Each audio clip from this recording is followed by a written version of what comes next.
Hi, my name is Gerhard-Gschwandtner and welcome to Selling Power TV. Today we continue our conversation with Paul D'Souza. He's the author of that wonderful new book, The Market Has Changed, Have You?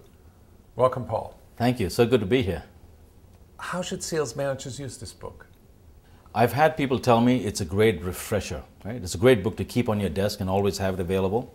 I have it on my desk. Good, thanks. That's the way to use it because you could read it as a novel going through, right, start to finish, and it fits and it works. It's very well, in quotes, harmonized. Right. And then you can go back and work specific strategies.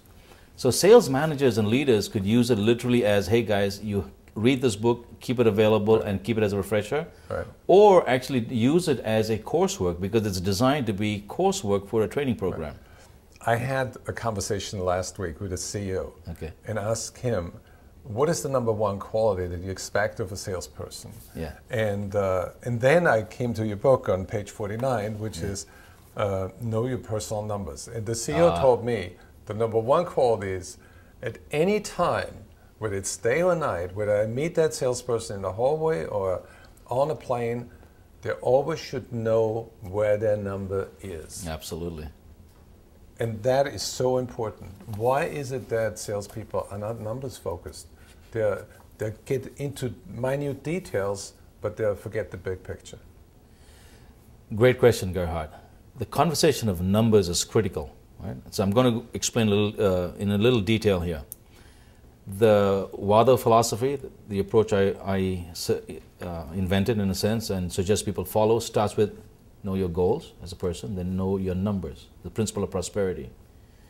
Only then can you define the process of what you do. So if a salesperson doesn't know the amount of money he or she needs to fulfill on their personal goals and the quality of life they want to accomplish, they're not on target. How can they decide which customer I'm going to call today? They're going to be busy in tactics without any personal strategic attention and initiative, right?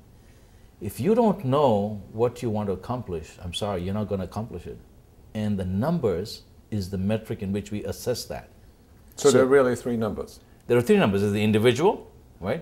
How much money do I want to make for me and my family? Second, if I'm running a business, or the quota, right? So the salesperson's got to make his or her quota.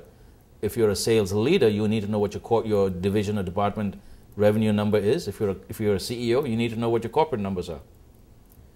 And you've got to find your place in that cascade of who's watching which numbers. But if you take the individual salesperson, they always have to know their own personal number. What do I need to take home today? Oh my gosh, I do want an upgrade. I got a second child coming. I need to get another house. I tell you what, that is a phenomenal motivator to get them to go close a deal, to go buy that house, right? That's what's required with this marketplace. This marketplace is the killer. It's getting people out of jobs. It's getting people they're losing their homes. Yeah, there's one number that's out of sync. The personal goal is there. The personal number is there. The business goal and the number is there. But the market number is down. Exactly. So, and you have to sync with the market number. That's right. Right? So nowadays, maybe you've got to sell 20 deals that are, in quotes, $50,000 deals as opposed to those, the $1 million deal. Right? Yeah, and the fallacy is that a lot of salespeople in the recession when the market number is down, they try at first making more calls. Then they realize they get fewer results and they're spinning their wheels. Exactly. And then they get depressed and they give up. Exactly. Which leads to the third principle, the principle of process. You might have to change your process because the numbers in the market have changed and you have to do something totally different. Okay, so what do you tell sales managers to do with the book so they make their numbers? Buy the book, get me to come in and let me explain it, but work through the book, make it a workbook. Right. This is not entertainment. So I'm not in that business. give me an example of a sales manager who's used that book that recently and how did that change their process or what results did they get? This is new. This is hot off the press, right?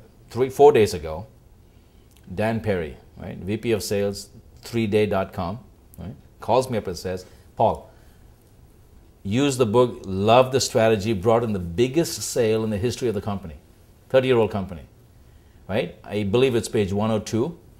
I said, so Dan, which strategy are you talking about? He said, know your customers. He scanned in the chapter, PDF'd it to his salesperson, said, hey, read this, go have a conversation with your customer. Just go have a conversation, get to know your customer. Found out what the stick was. It was installation.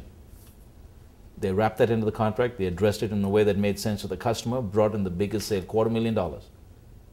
So my point is, this is practical. This is how a sales manager should use it. Salespeople are human beings. They need the help. Good managers support the person, the salesperson, to maximize their potential, be a better person, go do your job. Right. Because you'll have better outcomes. It reminds me of what Warren Buffett said.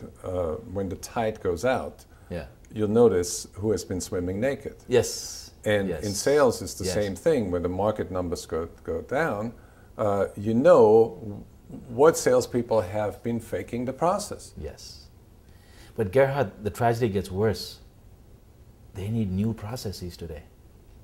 Because customers are not buying. There's two things I say. The customer we're all talking to today did not exist before, right? Mm-hmm. And there's a new assessment of value. Mm-hmm. I mean, we could talk about that, right? But customers cannot show up with they cannot show up with the same mood, the same attitude, and the same attention to detail. It's a whole different playing field. And sales managers can use this book because this is timely. I've taken what I've learned off the street today and put it together. Well, thank you, Paul. We are going to continue our conversation with Paul D'Souza tomorrow, where we talk about how the market has changed, how customers have changed, how values have changed, and what we can do to win.